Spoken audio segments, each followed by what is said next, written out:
Bienvenue sur la scène agro, un balado produit par Agro-Québec Média et présenté par FAC, pour les acteurs de l'industrie et les mordus d'agroalimentaire. Nous partageons l'actualité, des entrevues exclusives, des dossiers, portraits d'entreprises et plusieurs sujets liés à ce secteur représentant un véritable moteur pour l'économie du Québec. Bonne écoute. Ici Lionel Levac. Les médailles de la Coupe des Nations sont de bonnes références pour guider quiconque souhaite goûter et choisir des alcools du terroir québécois, autant des vins, des cidres ou hydromels que des produits distillés. À la suite du classement 2022 de la Coupe des Nations, des vins et alcools du Québec, je me suis entretenu avec quelques-uns des vignerons et autres artisans. Voici mon reportage.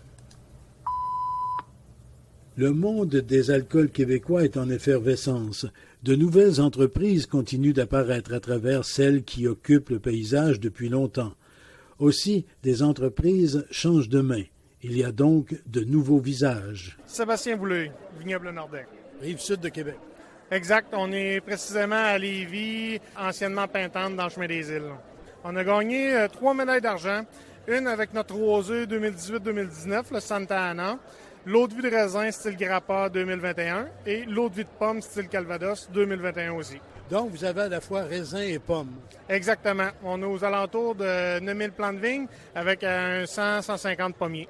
Et vous êtes un jeune vigneron cidriculteur. Exactement. Tout nouveau d'1 an et quelques mois. Bien, continuez, c'est bien parti avec 3 médailles. Merci beaucoup. Au plaisir. Manon Terrien, d'Anneville en Estrie. Vignoble La Vallée des Nuages. On a gagné une médaille d'or parmi les meilleurs rouges du Québec avec notre vin, le Burbank, pour la 2e année. C'est quel cépage qu'il y a dans le Burbank? Monocépage de Petite Perle, 13% d'alcool et 1,3 de taux de sucre. Merci beaucoup. Ça me fait plaisir. Au plaisir de vous rencontrer. Zoé Bisaillon du Domaine du Cap. Et vous partez de la Coupe des Nations avec une médaille. Oui, la médaille d'argent pour notre vin rouge de monocépage du Marquette. J'aime beaucoup le Marquette. Tant mieux parce que c'est excellent. C'est vraiment délicieux. C'est un petit cousin du Pinot, mais un petit peu plus corsé, un petit peu plus poivré, excellent avec des grillades et viandes rouges, par exemple. Ouais. Plusieurs l'utilisent pour faire des coupages et rehausser un peu certains vins. Effectivement, on a un rosé comme ça, qu'on a un petit Marquette là, à l'intérieur avec 2 autres cépages, mais on trouvait ça intéressant là, de l'avoir en monocépage en rouge. Merci beaucoup. Ça fait plaisir. D'autres, comme des piliers, sont toujours là et continuent de donner une véritable caution au secteur, en cherchant toujours à faire mieux. Michel Lamarche. Pierre-Paul Jaudoin, de Donham, centre-ville de Donham, vignoble Clos Sainte-Croix. Ah, c'est vous ça? Eh oui. Vous avez gagné des médailles aujourd'hui? Mais oui, on a gagné 3 médailles pour nos Vitis vinifera, Pinot Noir, Pinot Gris et Chardonnay. Et c'est une tradition au Clos Sainte-Croix, vous remportez tous les ans des médailles. On est presque habitués. Mais on dit qu'il ne faut pas s'habituer à ça. L'important, c'est de participer. Alors, nous, à chaque année, on se fait un devoir de répéter la qualité qu'on veut avoir. Et donc, chaque année, on représente des vins. Même s'ils ont gagné l'année passée, c'est pas un critère. On recommence. On est toujours en train de remettre le compteur à zéro. On s'en est déjà parlé, mais chez vous, la ligne directrice, la base de tout, c'est la qualité. Exactement. En plus, avec nos 3 médailles qu'on a gagnées aujourd'hui, c'est notre 17e. On a 17 médailles de la Coupe des Nations. On participe depuis plusieurs années. Et à chaque année, c'est comme mon mari dit, même si on a présenté un vin l'année d'avant, on essaie toujours d'atteindre le maximum de qualité qu'on puisse faire avec un vin. Et là, je sais, c'est de la prospective, là, mais cette année, ça s'annonce bien. Oui, cette année, ça devrait être bon. C'est sûr que c'est ou un peu d'avance ou, semble-t-il, un peu en retard. Ça a été une saison difficile contre le mildiou, difficile contre l'oïdium. C'est vraiment une année difficile, mais la qualité semble là encore. Donc, encore des médailles l'an prochain. On espère. On peut représenter encore nos produits. Il n'y a pas de limite. Bien, merci beaucoup. Je vous en prie, merci. Merci bien. Et encore du nouveau sur des coteaux réputés. Henri-Alain Drocourt, représentant du domaine des Côtes d'Ardoise. Et vignerons. Et vigneron et winemaker, ouais. Je fais le vin, je cultive la vigne, je gère tout le vignoble. Je suis la pierre angulaire du vignoble. Et vous êtes ici à la Coupe des Nations. Vous remportez quelques médailles. Oui, on est vraiment fiers. On a remporté une médaille d'or pour notre fortifié blanc, qui est un fortifié de style vin du Jura. Et on a eu une médaille d'argent pour notre blanc sec et notre rouge sec. Et vous êtes toujours situé, le domaine des Côtes-d'Ardoise, à Donham. Oui, le plus vieux vignoble du Québec, donc toujours à Donham, à côté de l'Orpailleur, Gagliano, Union Libre. Félicitations, merci. Merci beaucoup. À côté, certains vont apparaître un peu farfelus. Bonjour, je m'appelle Hélène Germain, la copropriétaire du vignoble Les Farfelus. Dominique Belleville, je suis l'autre farfelu. Et les farfelus, vous êtes installés où, vous autres? Installé à Melbourne, qu'on est sur la 55 entre Drummondville et Sherbrooke, direct entre les deux. Pas loin de Racine, dans ces coins-là. Oui, direct à côté, 10 minutes de là. Vous repartez de la Coupe des Nations avec quelques médailles. Oui, pour notre vin rouge burlesque, on a gagné la médaille d'or.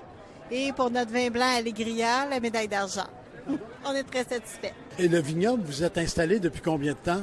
Depuis 3 ans. Nous, on est arrivés 3 semaines avant les vendanges. Moi, je fais du droit du travail dans ma vie. Je fais pas de vignoble, donc tu es arrivé 3 semaines avant les vendanges. Aucune connaissance des vignes, jamais été agriculteur. Donc, on saute en parachute, on pognera un parachute en descendant. Et on l'a eu, ça a bien été. L'atterrissage a bien été. Depuis que vous êtes là, 3 ans, est-ce que vous avez pu refaire d'autres vins, préparer d'autres produits qui s'en viennent, etc.?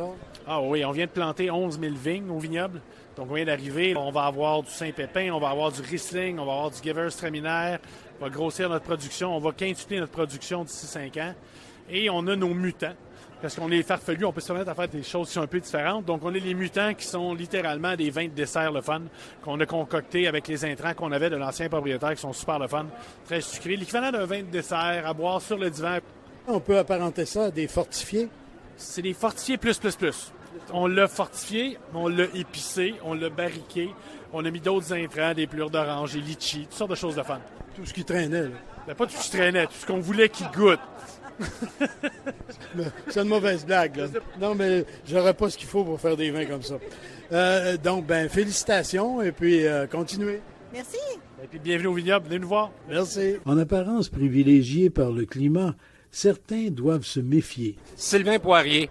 Yannick Breton, du vignoble de Pomone, maître de chai. Le vignoble de Pomone, c'est où ça? On est situé à Coteau-du-Lac, à l'extrême sud de la province de Québec. Où est-ce que nous, on est situé, on a un microclimat en plus régional. On a beaucoup moins de gel, beaucoup plus chaud que nous, on est, comparé à beaucoup de régions du Québec. Ça vous donne une chance là, pour produire vos vins, arriver avec des maturités intéressantes avec vos raisins? Oui, regardez, on a gagné une médaille d'or avec notre rouge. Et tous ceux qui goûtent notre rouge, ils se pensent pas au Québec. Parce que le fruit est très mûr et l'acidité est très basse. Puis comme Yannick disait, on est dans le coin le plus chaud du Québec. On est à 1400 degrés jour chez nous et un peu plus. C'est comme à Niagara-on-the-Lake. On parlait de la médaille d'or. Ce rouge-là, qu'est-ce qu'il a de particulier? Comment s'appelle-t-il? C'est le Sens Réserve 2020. Un vin qui est composé avec du Triomphe d'Alsace, un vieil hybride français, du Marquette et du Frontenac Noir. Un vin qui est très peu sucré, environ à 1 gramme de sucre, presque pas de sulfite, et élevé dans des barriques de chêne français, des 400 litres, des Mercury, avec une dose moyenne. Êtes-vous obligé de protéger ces cépages-là l'hiver? On protège beaucoup nos vignes, pas juste les viniférales, on en a. Il y a certains hybrides qu'on va protéger pour qu'ils produisent beaucoup plus l'année suivante. On n'est pas épargné par le gel. On est dans la région la plus chaude du Québec. Pas beaucoup de neige. Des fois, on veut abrier certaines vignes, surtout nos hybrides, avec de la neige, et on n'a pas de neige pour le faire. C'est pour ça qu'il faut tout abrier avec des géotextiles. Des nouveaux venus, il y en a aussi dans les alcools de cassis. Lise Pratt. Bruno Salvaille. Propriétaire du domaine Eves Hill. C'est notre 3e année qu'on est propriétaire au domaine. 5 ans là-bas. Alors, on est en cassis depuis 2004. Il y a des produits qui étaient déjà là avant que vous arriviez, mais vous avez créé de nouveaux produits aussi. Oui, on a créé 3 nouveaux produits. En 2020, on a sorti l'Orsis, qui est un vin mi-sec, 100% cassis. L'année dernière, on a sorti la crème de cassis. On a voulu se distinguer un peu de la compétition. On a sorti une crème de cassis plus versatile, moins sucrée, moins d'alcool. Et cette année, on a sorti un vin de cassis très sec, le Cornelius. Et aujourd'hui, est-ce que vous récoltez des médailles? Oui, aujourd'hui, on vient de mériter la médaille d'or pour la crème de cassis. Parlez-nous un petit peu de cette crème de cassis. Bien, c'est de travailler un peu différemment, un peu dans les champs, là, avec les maturités, les variétés. C'est une variété qui est unique un peu et puis qu'on amène à une belle maturité. Le cassis peut développer un taux de sucre aussi haut qu'un raisin de table. Donc, on essaie de travailler avec le fruit différemment qui a amené la crème différente aussi. Étant moins alcoolisé, moins sucré, peut centrer sa chair du fruit. Merci beaucoup. Félicitations. Merci à toi. Merci. De jeunes artisans aussi dans la cidriculture. Andréane Poulain, Jimmy Whittom. propriétaire du domaine Steinbach. Vous avez remporté une médaille tout à l'heure. Oui, une médaille d'argent pour notre cidre apéritif au cassis. Vraiment heureux, très content de cela. C'est notre première fois au concours ici, la Coupe des Nations. Pouvez-vous le décrire un petit peu, ce produit-là? Oui, c'est un cidre tranquille, donc on parle d'un cidre qui est plat, qui n'a pas de bulle à l'intérieur, demi-sec, et puis ça se trouve être un cidre qui est fait à base de pommes, mais qu'on vient aromatiser avec un sirop de cassis à l'intérieur, ce qui lui donne son petit côté acidulé qu'on aime particulièrement. Et je présume que c'est du cassis de l'île d'Orléans. Non, malheureusement. On essaie fortement d'en avoir de l'île, là. Ça s'en vient les prochaines années, parce que les vergers en manquent, malheureusement, là. Et que dire spécifiquement de la distillerie? Nouveaux artisans, nouveaux produits. Sébastien Clécheroy. Je suis producteur de Fujin, les spiritueux SCR. Fujin, vous êtes installé où, vous? Non, d'ici à Sorel, mais l'équipe est basée à Québec. On a un seul produit qui est le Fujin, qui est à la SAQ depuis quelques mois. Très heureux d'avoir gagné une médaille d'or ici à la Coupe des Nations. Qu'est-ce qu'il a de particulier, là, ce gin? Il y a plein de choses de particulier. C'est un gin au concombre, donc principalement aromatisé au concombre, mais qui est fait pour être très doux. Donc quand on le goûte, il se boit très bien sur glace ou tout simplement seul ou dans des cocktails forts comme des dry martini, des choses comme ça. C'est un gin qui est très doux, qui va passer super bien autant pour les amateurs que les connaisseurs, puis qui est super bien balancé aussi. On a un léger goût de poivre, on a des agrumes en fin de bouche et un léger goût de thé aussi en fin de bouche. Donc un gin bien balancé qui plaît à tout le monde qui goûte. On a participé à d'autres concours à l'échelle planétaire. On a gagné des médailles un peu aux quatre coins du globe. Médaille d'or à Bruxelles en Belgique, à Londres et à Hong Kong. Mais c'est la première médaille qu'on gagne au Québec et au Canada, fait qu'on est très content de ça. C'est un produit qui est maintenant multimédaillé à l'international. Facile à reconnaître parce qu'il y a une petite couleur concombre. Il y a une petite couleur concombre. En fait, la couleur, c'est la bouteille qui est verte. Pourquoi la bouteille est verte? C'est parce que c'est une bouteille qui est en verre 100% recyclé.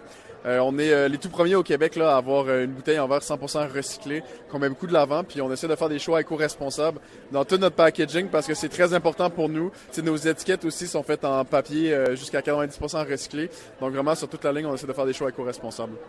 Merci, félicitations. Merci beaucoup, merci à vous, passez bonne journée. Ici Lionel Levac. Ce n'était là qu'un aperçu. Vous avez le choix entre des centaines d'entreprises dans le monde des alcools du terroir québécois.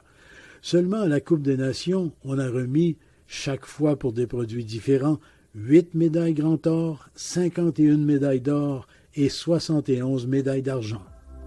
Au revoir. Vous avez aimé ce contenu? Suivez la Scène Agro pour rester à l'affût de l'actualité agroalimentaire. Merci et à bientôt.